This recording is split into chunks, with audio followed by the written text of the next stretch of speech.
정말로 접근 방식을 지금 잘못하고 있는 완전히 이상한 희대의 명제가 된 건데, 이게 약간 이런 질문이랑 똑같아요. 5살짜리 꼬마아이가 있습니다. 밥을 먹고 이를 닦으려고 하는데 이 꼬마가 이제 고민을 하는 거예요. 이를 한번 닦기 시작하면 평생 닦아야 되는데 이걸 닦아야 할까 고민하고 있는 거랑 똑같은 거죠. 근데 이게 이를 계속 닦는 이유가, 평생 닦는 이유가 한 번 닦기 시작하면 멈추지 못해서 닦는 게 아니라 밥을 평생 먹으니까 이가 썩을 위험이 평생 있기 때문에 닦는 거잖아요. 또 이런 예도 들어볼 수 있을 것 같아요. 우리가 피부를 보호하기 위해서 선크림을 바르잖아요. 선크림을 평생 발라야 하는 이유가 한 번 바르기 시작하면 멈출 수 없기 때문이 아니라 태양이 평생 우리를 따라다니고 있기 때문이란 말이에요. 이 혈압당뇨 고지혈증은 결국 노화와 함께 진행되는 만성질환이거든요. 그래서 평생 조절해야 되는 만성질환입니다. 그렇기 때문에 이거를 사실 이렇게 받아들이셔야 돼요. 우리가 평생 동안 약을 먹고 조절하면서 관리해야 되는 그런 질병이 나에게 지금 생긴 겁니다. 근데 그걸 지금 받아들이지 못하는 거죠. 그래서 그 원인을 자꾸 약으로 돌리는 거예요. 이게 좀 중요한 포인트라고 볼 수 있을 것 같아요. 원인은 질병에 있는 거예요.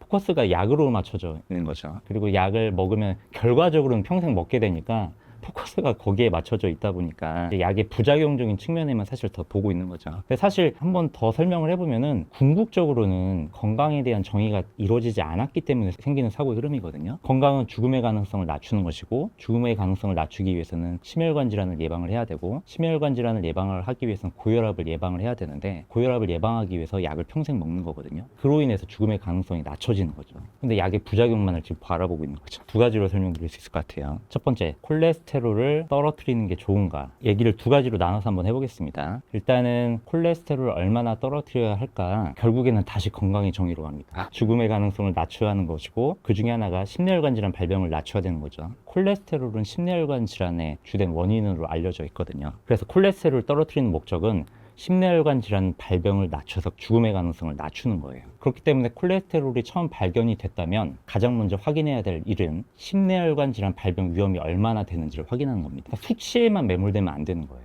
왜냐하면 궁극적인 방향이 심혈관 질환 발병 위험을 떨어뜨리는 거니까. 그래서 제가 이거 슬라이드 하나를 준비해 왔는데, 콜레스테롤이 있을 때 심혈관 질환 발병 위험을 높일 수 있는 요인들이에요. 연령이 높아진다거나, 혹은 심혈관 질환 발병이 있었던 가족이 있다거나, 고혈압이 있다거나, 흡연을 하고 있다거나, 이런 것들입니다. 그래서 이런 위험 요인이 많으면 많을수록 고위험군으로 올라가게 됩니다. 그리고 다음 슬라이드 보시면은 당뇨가 있어도 더 고위험군으로 올라가게 되고요. 심혈관이 아닌 다른 혈관에 문제가 있을 때에도 더 고위험군으로 올라가게 되고, 이미 심혈관 질환이 있던 사람은 다시 재발할 수가 있기 때문에 최고위험군으로 올라가게 되죠. 그래서 위험군마다 콜레스테롤을 떨어뜨려야 하는 그 수치가 다 다른 거예요. 왜냐하면 발병 위험이 높은 사람은 더 많이 떨어뜨려야 되는 거고, 저위험군은 적게만 떨어뜨려도 되는 거죠.